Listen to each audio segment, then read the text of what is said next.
questions about. If you before, maybe pick up something new. If you are not using it yet, then I will go from the beginning. It's meant to be an introduction to Google Forms, so some of the more advanced bits and pieces that you can do are available in the previous webinar that I did last term around Google Forms, and that was a whole hour on Google Forms. This is meant to be very much an introduction to Google Forms. We'll make sure that we go through forms and quizzes. We'll look at how you send them. We'll look at how you also get responses and download data out of those forms. If you want to send me anything this afternoon, I'm working on that email address, so you can send your requests over, or if you want to get interactive with something, contact me on that one. So the creating Google Forms itself is quite straightforward. If you are going to be using forms, you can get it out of the apps, or you can also pick it up by clicking on a previous entry in your Google Drive. So I'm going to stop sharing the presentation and just jump over into its stuff. One moment. Swap share options and get Google Forms.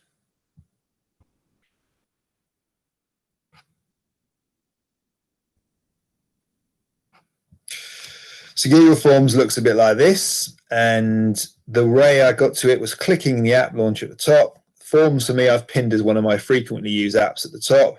It may well be down here in your more apps. You can always drag them up and reorganize them. You'll find quite often that Forms becomes one of your go-to apps. I normally include it behind docs, sheets, and slides. It's one of those that's really useful for many different ways. You are best to use Google Forms inside the Google Chrome web browser. If you're using Chromebooks, then that's fine. You will have the Chrome web browser there and available. If you're working on some other sort of device, then I'd advise downloading the Google Chrome web browser and installing it. It works best for Google Forms and all the Google apps, and they'll sit quite happily there within your window, and you'll be able to access them. So this afternoon, if you wanted to create a new blank form, you simply press the button at the top and you give it a title. So it might be demo form for me.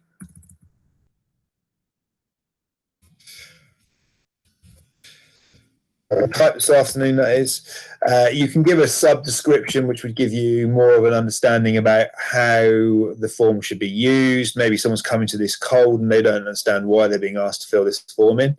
And then you get the question boxes directly underneath, and the question boxes can change, so you can drop down on the side here, and we'll look at some different options in a moment because I've got one pre-built. Lots of different types of questions you can have, and one of the things I would say is when you first come to use Google Forms, you need to play around with it a little bit and experiment with each type of question, because you get an understanding for which one is best for the purpose that you are wishing to use Google Forms itself. You've also got the floating toolbar on the side here.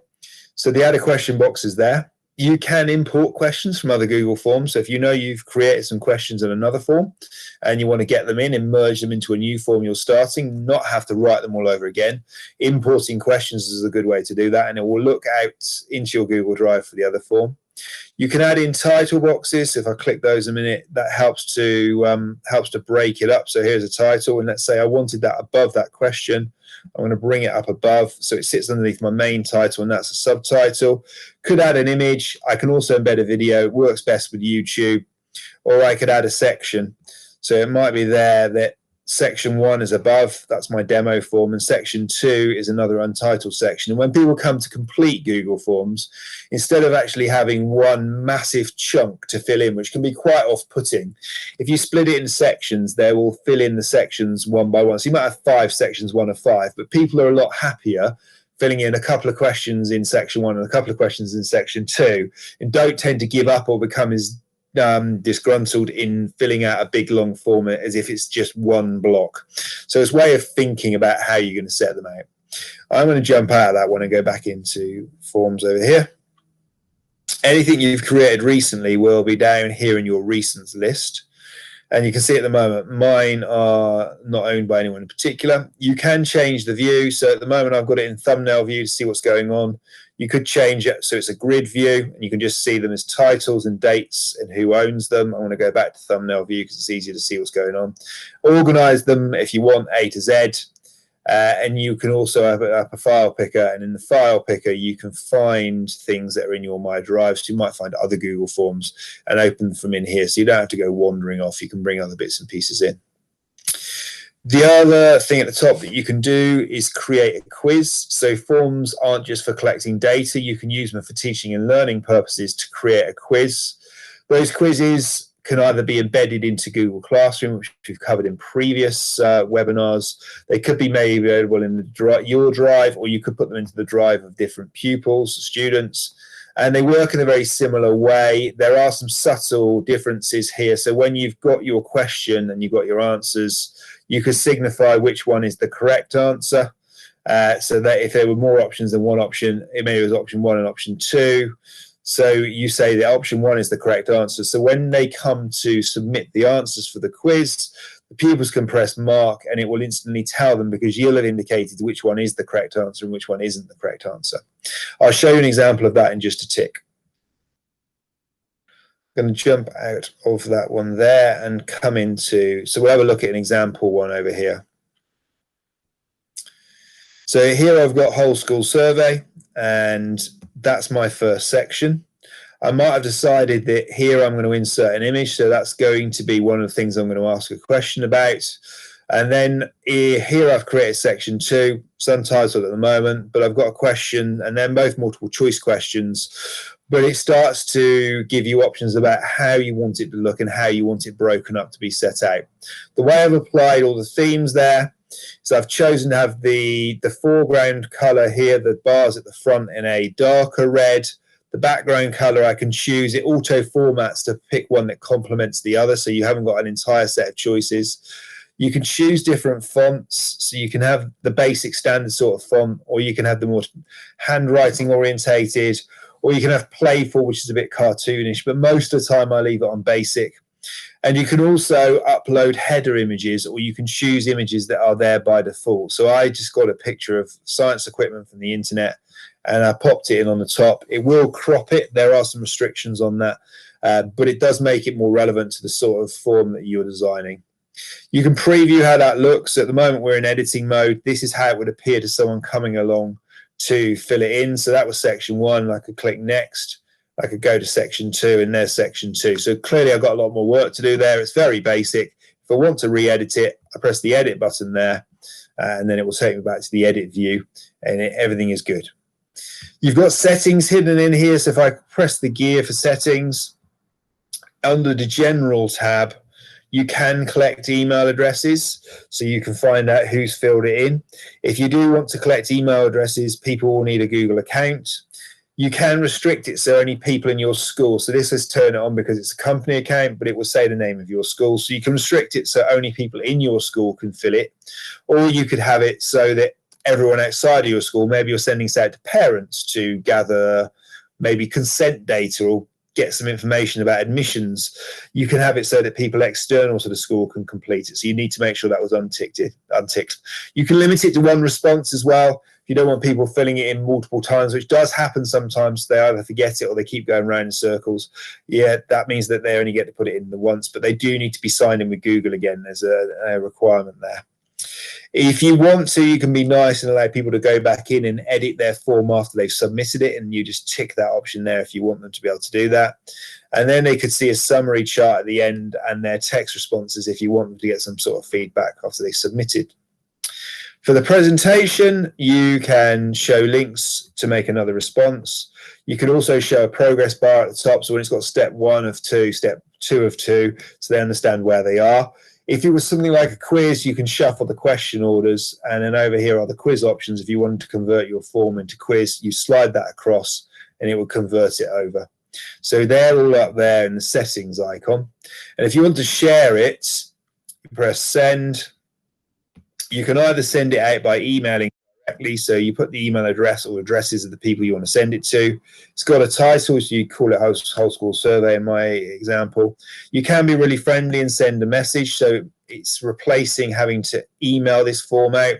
You could include the form in an email if you wish, and you can also here add people in as collaborators. So if you're sending this over as a link, instead of them passively getting the form to complete, if you add them in as collaborators, it means they can edit the original just like you can edit the original. But be very sure when you send that out, you don't tick that by mistake.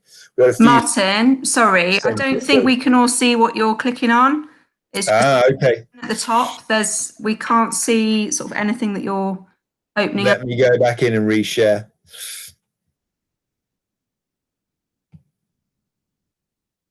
Just stop presenting. I'm going to re-present to that tab again.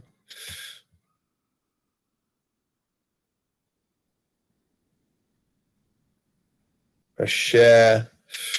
Should bring that back. So if I went into here, can everybody see that now? See a pop-up box in the middle of the screen? No. No? No. I haven't seen anything for about 3 minutes.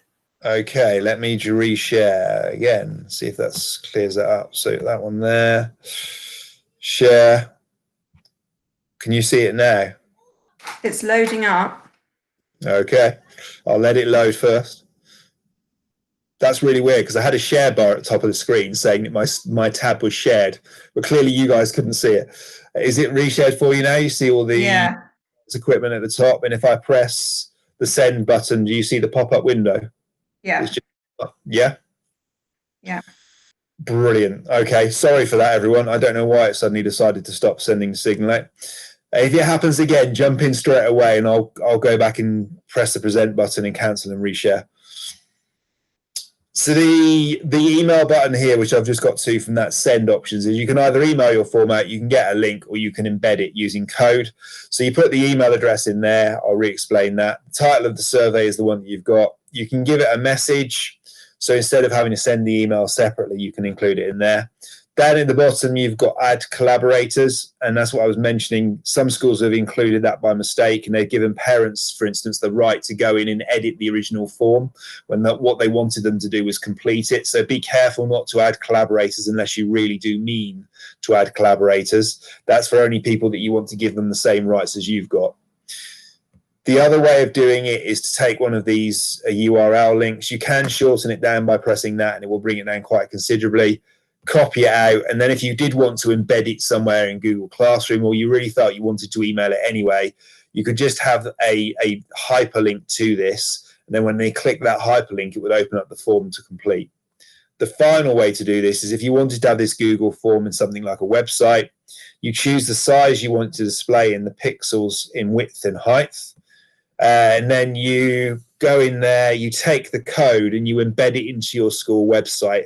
And we've got quite a few schools that are using Google Forms for people submitting changes to addresses or updating applications, using it quite merrily. And it sits quite nicely within a lot of different websites, obviously Google sites in particular, but it's another way to get that in there. So there's those 3 different ways to share your form. Just come out of that, and hopefully it won't lose you on the other side.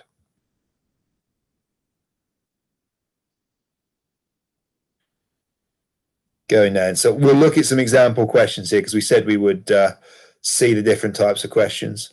So just going through very quickly to save me having to build them with you here. Sometimes short answer. Normally I would use this in sometimes an administration side of the school if you want someone just to give a sentence as an answer. It stops them rambling on in a paragraph. But also if you're using this for pupils and you want quite a concise answer in the classroom situation, using short answer is good for that. You can make any of these questions down here, have a description underneath if you want. There's a description. I haven't put one in, or you can hide the description if you don't want a description in there. Just untick the description on the side. You can also, I won't do it here, duplicate a question if you've created it and you just want to tailor it again. Instead of creating it from the beginning, duplicate's there. If you want to get rid of it, you can press the delete on the side.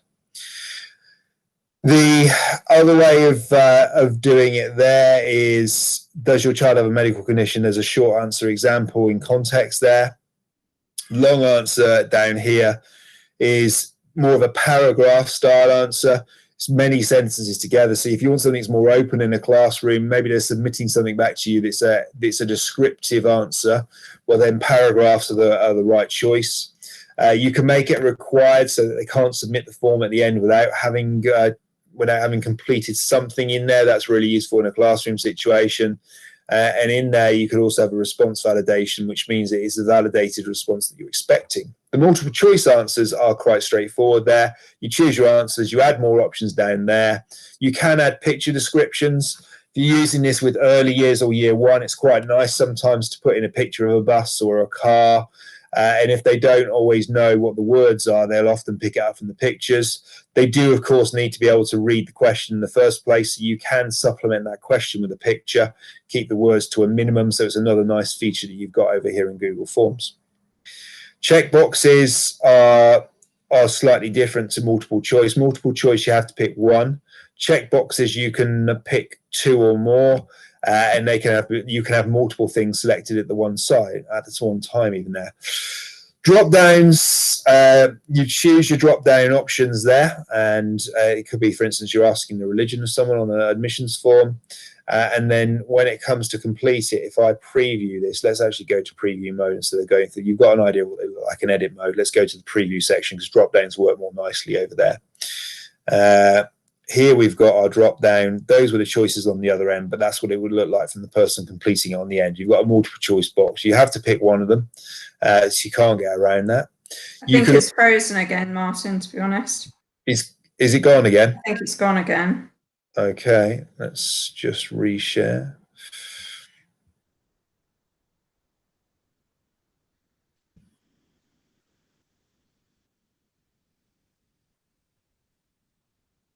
Just going to represent. I'm just going to choose an entire screen this time. Those tabs seem to be giving us some grief. Okay. That should now show you what I was showing you there. Are you able to see that? Yeah. Brilliant. Thank you for jumping in. I honestly, it doesn't tell me. It still gives me the bar, and I think I'm still sharing. There's the drop-down menu. So they look like a list that you chose and wrote into on the other side when you're editing it. That's what it looks like from the person's point of view when you're completing it on the other side. You can have file upload, but however, you do need to be signed into Google for that file upload, but you can submit files back in and they will then save in the drive of the person that owns the Google form. So if you are an entirely Google school and you know that everyone submitting is also Google based, that is a good option. But if you know you've got people with mixed different email systems, I would avoid it like the plague, because it will give you a right headache and people won't be able to submit, and then they'll be emailing you about it. You can also choose to rate something from a scale of, you can change that for anything above 5. For instance, there it could be how happy you are with your child's report that you've received. You can similarly have multiple choice grids. So for all your different types of support that you're getting in school, you could rate it if you want some sort of feedback like that in school, and you can have different ratings for each one. The administration is clearly excellent there.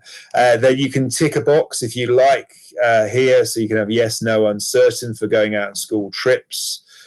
You can have multiple choices on those. So you need to check they aren't entirely conflicting in case you get someone who clicks yes and no and you go, what on earth do they mean? Do they mean yes or do they mean no? So that could be that is a better choice there, but it allows you to have multiple choices picked at the same time. You can enter dates. So if you wanted to know on a collection form the date that somebody sent something to the school, or the date they wanted to start at the school, or as you said, their date of birth, you can have a date box and then they can put that in. You can also have similarly the same with time. And then when they get to the bottom, it just submits in. And when it submits in, you can go over and you can see the responses. So this is what I would see as the owner of the form now, not the person completing it, but I can see the responses that the person that completed it entered in. And if I had more than one response, I could sift them individually, so I could see by email address of submission there. And this is the summary view where it gives you the mean of everything that's been put in. And you can see then how many people, for instance, have said no, and these graphs will start to populate in a more meaningful way. It's because we've only got one submission. If you do want to see the question that was submitted in, you can go through and you can skip through them here. And you can see what was put in, and you can find out from that individual what their response was. So there's lots of different ways of viewing the data. The final way to view the data, which is quite handy, is you don't have to just view it over here in Forms. You can send it out to Google Sheets. So if you press View Responses in Google Sheets at the top, it will then take the questions as a different column along the top, And here it's separated because I haven't collected email addresses. It's separated by the date of the submission and the time it was made. And then it's the answers for each individual as a row as to what they put in. So you can then manipulate that data or analyze it in different ways over there in Google Sheets. And that Google Sheet will save back to your drive. So there is the example question responses that we've exported. And I've done it again today. And those will sit in there. You can move them to a different folder, or they will sit just quite happily in your drive if you don't want to reorganize them. Once you finish with that, close it down. But also the beauty is with Google Sheets, once you've got that set up and you've exported for the first time, every time somebody else submits here a response in the form, it will automatically in the background get pushed over into Sheets by Google. So you don't have to manually redo that export every single time. You can just make sure that it's happening in the background, and that information is there in spreadsheet format. So you don't always have to look at it in forms format. I'll jump back over. Hopefully it won't lose us this time. Example of a quiz then. So this is me building a quiz as a staff member. You can have it so it's quite pictorial down in Key Stage 1 or early years. Obviously, you wouldn't be asking early years what the time is on the clock, and then they could pick from the multiple choice answers what the time is on the clock. Or it could be that you have more like these sorts of questions where you've got a choice to pick from, but equally you could decide to add in a question that might be more open. So my new question down the bottom there could be adding in, it's popped up the top there. So instead of multiple choice, I'm going to have, let's say, a paragraph answer, and you could say describe differences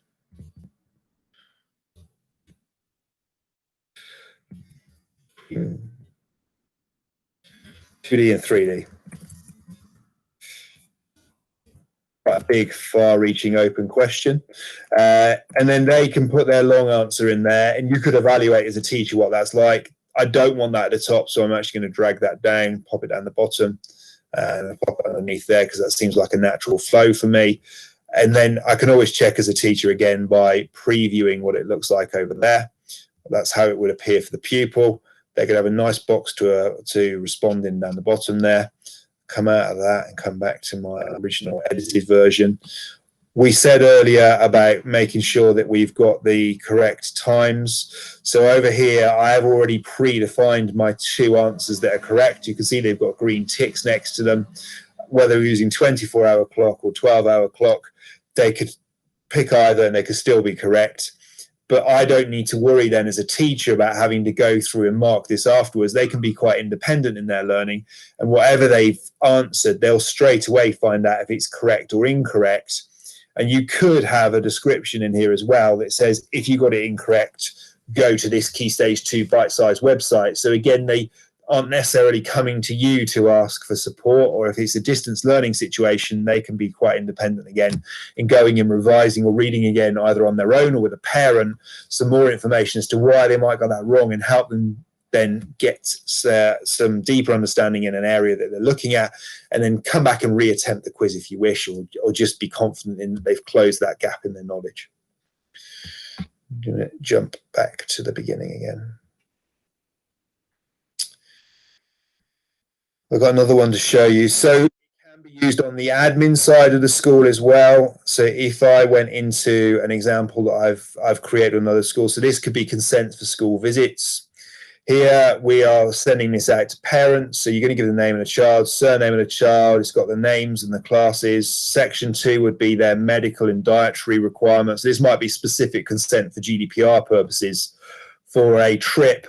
You would then, if you didn't know this already from what was in the MIS system, you'd know if for the purpose of the trip whether you could give cowpole relief or whatever if they were on the trip, and what dietary requirements, although you probably would know if someone was maybe celiac or had an allergy to shellfish. And in section 3, we haven't titled it up yet, but we get the details about the parents. So we got some information if we needed to contact them. And then instead of having to take that information with you on the trip in paper form, you might be able to actually just take it in a Google Drive link instead, or you might have it made available over Drive should you need to access it while you're on the trip. And then you can choose your consents on there. And as a parent, I could even put my pay contribution options in at the end, and I could submit that all back to the school, and the school would get all of that on a spreadsheet. So lots of uses for forms, both on the curriculum side of the school, but also on the admin side of the school. Final options at the top that I was going to show you is on the ... If you wanted to, instead of having reinventing the wheel every time, you could copy the entire form as well as being able to import questions from other forms. That means then you can just tailor it and amend it rather than having to start again. The getting the pre-filled link is very much the same as the send option up there with getting the link in there. You could print a Google form if you wish to. However, I struggle to find a reason why you might want to, because you lose all the interactivity and the functionality, but you might just want to see it on a piece of paper in front of you to see if you've covered all the questions that you meant to ask. Here's another way to add collaborators. So if you've got a colleague in school, maybe you job share in a classroom and you both want to be able to edit the original questions, then that's where you would add collaborators. You can edit it in script mode, although I'm not going to go there this afternoon. And you can also choose add-ons. So there's lots of add-ons for Google Forms. If it's going to load this afternoon, here you are. Some of the functions you might want isn't natively available in Google Form itself. So you might want an arrow to give a flavor for how high or low they would rate something, and they're going to slide an arrow around in a circle where you could get that in there. There's lots of different third-party apps that will come in. You can do things like put a timer on the top. So if it was a Google quiz and you were doing it in class, it could tell pupils how long they'd been completing the form for, and at the end it will tell you how long they spent on it. That's not there as a natural default, but you can add them in via those apps. So these add-ins become quite useful as well to go and have a little look at. And often if there's something you want a form to do and you don't think it's natively available, one of these add-ins will do it for you. You might just have to sift through and find one though that's suitable for what you're after. Coming back in on the side, was there anything else there? Preferences hidden there at the bottom. You can collect the email addresses of people submitting. It would tell them up front that you're doing that, so that it's not something you're doing in a stealth way. You can also give, if it was a quiz, you could also give a default value to the quizzes as well, and those default values then set in that box. But however, as this isn't a quiz and this is just a form, that's not relevant. So I'm going to cancel out of that. The responses, I might be able to show you a better example here of, you can see here individual responses are stacked up. But if I went down here, this is how the bar charts, not bar charts, the pie charts even start displaying when you get more submissions, you get more information in, it's better for you to see pictorially what's going on, although you can still see what individual responses people have given, or you could sift through the questions one by one and see your responses that you've got for a particular question. That's how that works. And up there's the export option to go out to Google Sheets. So the more responses you get, the more meaningful the data that you're going to get from your Google form. Once you become a frequent user of Google Forms, you'll be able to have the strip at the top, although you can hide that if you wish to, but it's quite useful for picking up new ones. All of your forms will be organized by the last time you've edited them and gone into them, and then they'll just simply stack up here. And if you want to get rid of a form because maybe you think, do you know what, it's a load of nonsense, I don't need it anymore, you could rename it from there, or you can remove it and it will go and it will just end up sat in your recycle bin in your Google Drive, and you can delete them out and then they're gone. They do get quite cluttered quite quickly. There is no way to easily from here organize them in folders, but however, if you went back over to your Google Drive, you could create a folder in here and you can make that folder called Forms. And then you could just drag all your forms in, or you can create more folders within that folder to organize your different types of forms. So they don't all have to sit here like example questions or school visit consent. They can be nicely organized out the way, and also then the Google Sheets that they're associated with could go in there too. So it's up to you if you want to organize them in your Drive, but you have to do that from Drive. You can't do anything at all with organizing them here. It's either choose by thumbnail view or list view, and if you've got a Google form neatly tidied away over in your Drive, it will still look as a list or a thumbnail in this view here. Those were the main areas that I was going to cover this afternoon. It's meant to be quite a short burst of information to get you started in Google Forms, but I'm also happy to take any questions or address any areas if you want. So anybody got anything they wish to ask this afternoon, or is anybody using it already and they've got anything that they can share with us on that perspective? Just going to look over in the chats. Can you paste a link from a form into from a quiz into parent mail? Yes, you could. So as long as you get that share URL, I would shorten it. You can put it into parent mail and it will send it out. And then when they press it, it will link back to G Suite and they can open up the form from G Suite. I can see some people that say that they would see my screen. Question at the bottom. Someone was called away.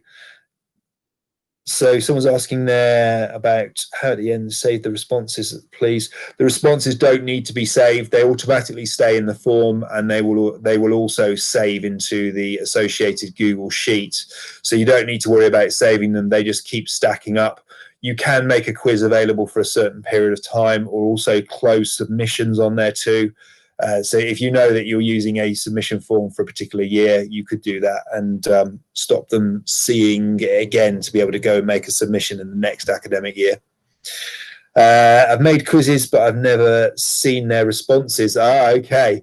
So now you've seen the other side of the picture. The responses are really good. And if you've got a class that have completed a class quiz, the responses give you quite an insight into, well, is their learning secure? Is there an area I need to go back and readdress? Google Forms are good for checking learning at the end, but also it's good for checking prior learning before you start a unit, or maybe you've taken over a new class. You want to get a feel for what they did last year with the previous teacher.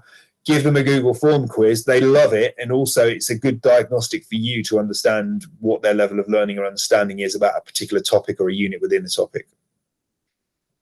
Any other questions or anything else anybody wants to share in the chat? Or anybody wants to unmute? Another question I just saw coming at the bottom. Does a user need to have a Google account to complete the Google form they send? No, they don't. So it can be quite passive in that way. They would just get Google form open up as a tab in whatever web browser they're using. They don't need to have a Google account. They don't need to be in G Suite. They can just fill it in and press submit. As long as you don't ask them to enter their email address or for that file uploads, they would need to be signed in. But otherwise, no, there's no need to be in G Suite or be a Google user. Can you share in Google Classroom? Yes, you can share in Google Classroom, and also Google Classroom itself. If I open up a tab on the side and reshare my screen with you, represent.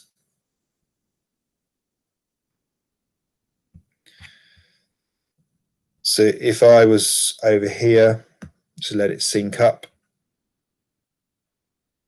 Can you all now see the presentation again? Hopefully you can. If I went to my Google Classroom, thank you. Where have my Google Classroom disappeared to? Slightly worrying.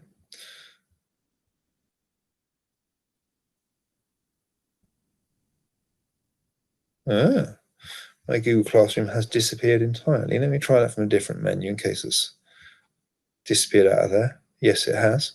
If I go across to my Google Classroom, over in the, if I went into my demo class, over here in classwork, you don't even have to go to forms. If you just go to create and then you choose quiz assignments, it will then create you with the Google form at the bottom, as well as creating the assignment that you can set.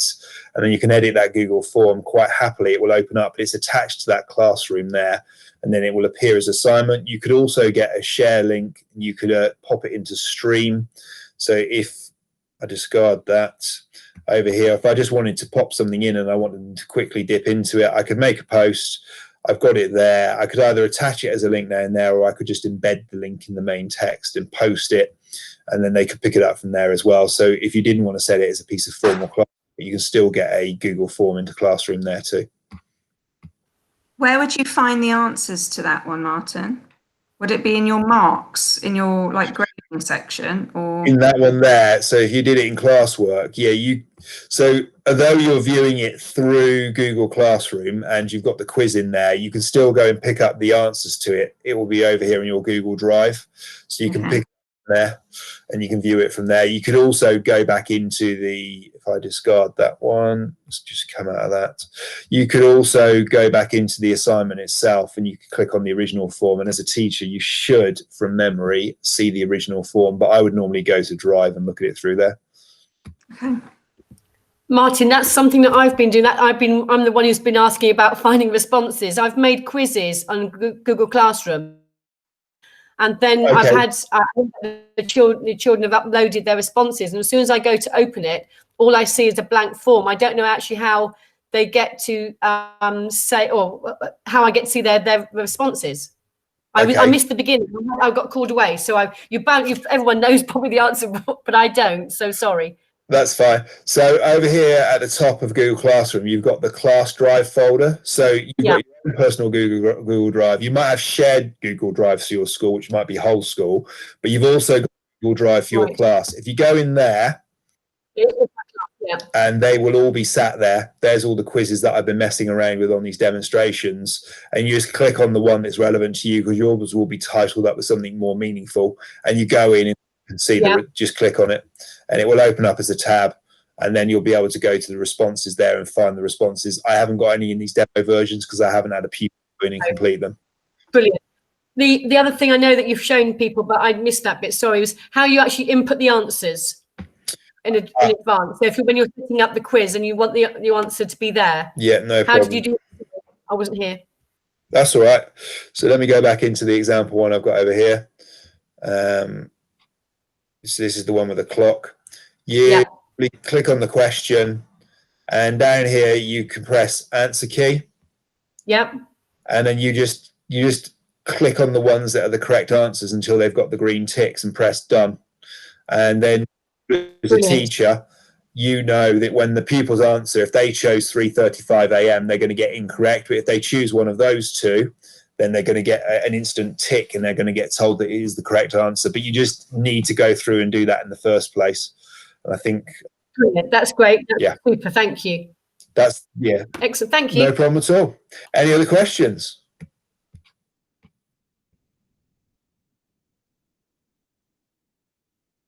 Okay.